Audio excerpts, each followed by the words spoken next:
तळोद्यात सत्तांतराचा बिगुल, भाजपचा दारुण पराभव, राष्ट्रवादी अजित पवार गटाचं निर्विवाद बहुमत आणि प्रथमच लोकनियुक्त नगराध्यक्ष पदावर राष्ट्रवादीची विजयी भगवा फडकला। आपण पाहत आहात परिवर्तन 24 न्यूज। तळोदा नगरपालिका निवडणुकीत सत्ताधारी भाजपाला मतदारांनी दाखवली लाल झेंडी, तर राष्ट्रवादी अजित पवार गटाने घेतला थेट विजयी झेंडा हातात। 2 डिसेंबर रोजी झालेल्या मतदानानंतर आज झालेल्या मतमोजणीत भाग्यश्री योगेश चौधरी या राष्ट्रवादीच्या उमेदवारांनी 4034 मतांच्या प्रचंड आघाडीसह इतिहास रचला।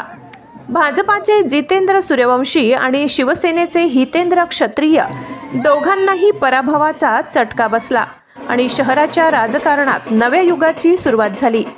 भाग्यश्री चौधरी म्हणाल्या, जनतेने विकासाभिमुख राजकारणाला पसंती दिली आहे। आम्ही या विश्वासाचं सोनं करून शहराच्या सर्वांगीण विकासासाठी कटिबद्ध आहोत। पालिका रचना बदलली। 21 जागांपैकी तब्बल 11 जागा राष्ट्रवादीच्या झोळीत। शिवसेना शिंदे गट 6 जागांवर तर सत्ताधारी भाजप फक्त 4 जागांवर थांबला। म्हणजेच तळोद्यात कमळ कोमेजलं आणि घड्याळाने वेळ फिरवली। मतमोजणीच्या व्यवस्थेवर उमेदवारांची नाराजी।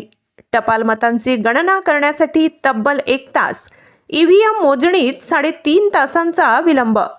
उमेदवारांचा प्रशासनावर संताप, मात्र पोलीस बंदोबस्त मात्र चोख। एसडीपीआय आशिष कांबळे आणि पीआय राजन मोरे यांनी घेतली आघाडी।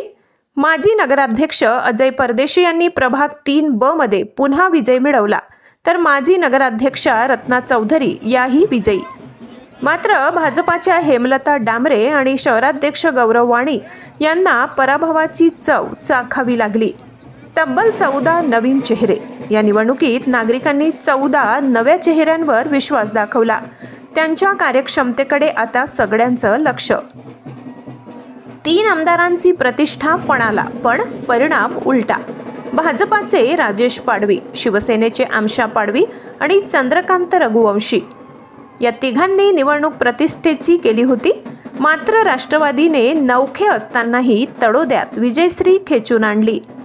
उपमुख्यमंत्री एकनाथ शिंदे आणि गिरीश महाजन यांनी तळोदा शहर दत्तक घेणार असं जाहीर केलं होतं, पण जनता मात्र म्हणाली दत्तक नाही, निर्णय आमचा। तळोदा बोलला, विकास हवा, सत्तेचा अहंकार नको। राष्ट्रवादी अजित पवार गटाने कमावलं लोकनियुक्त विश्वासाचं गव्हाण। जनता जनार्दन, सत्ता परिवर्तन। नितीन गरुड, परिवर्तन 24 न्यूज।